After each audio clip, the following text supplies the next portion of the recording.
જેતપુરમાં medical સ્ટોરમાં કામ કરતા યુવાન પર હુમલો કરવામાં આવ્યો। દુકાનમાં ઘૂસી 2 થી 3 શખ્સો દ્વારા હુમલો કરાયો। શિવધારા નામના મેડિકલ સ્ટોરમાં બની દુર્ઘટના। એક શખ્સ ઊંઘતી દવા લેવા માટે આવ્યો તો પ્રિસ્ક્રિપ્શન માંગતા હુમલો કરાયો છે। સ્ટોર ધારક દ્વારા પ્રિસ્ક્રિપ્શનનો આગ્રહ રખાયો। નશામાં ધૂત શખ્સે પ્રિસ્ક્રિપ્શન વગર ઊંઘની દવાની કરી માંગ। 2 થી 3 શખ્સોએ મેડિકલ સ્ટોર સંચાલકની હાજરીમાં કર્યો હુમલો।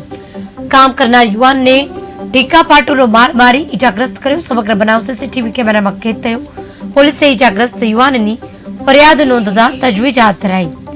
મહત્વનું છે કે જે રીતે મેડિકલ સ્ટોર ઉપર પ્રિસ્ક્રિપ્શન વગર જ દવા માંગવામાં આવી, જેની મનાઈ ફરમાવતા આ સમગ્ર ઘટના બની અને આ ઘટનાના દ્રશ્યો છે તે સીસીટીવી કેમેરામાં કેદ થયા।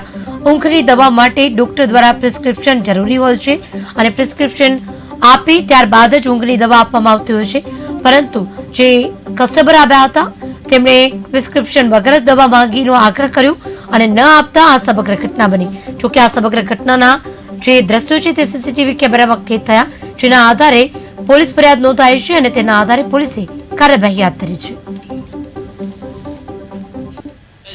દવા લેવા આવ્યા તો નીંદરની એની ઊંઘની દવા માંગી। મેં કીધું ડોક્ટર પ્રિસ્ક્રિપ્શન આપો તો ના પાડી ને પછી મારવા માંડ્યા। અંદર આવીને 3-4 જણા બહાર ઉભા હતા, ફૂલ પીજલમાં હતા ને દુકાનોમાં તોડફોડ કરી માર્યો ને બધું, હાથ પગ પાટા માર્યા ને ઢીકા માર્યા ને પેટમાં ને માથામાં કાચની બોટલ મારીને 3-4 જણા હતા। દવા લેવા આવ્યા તો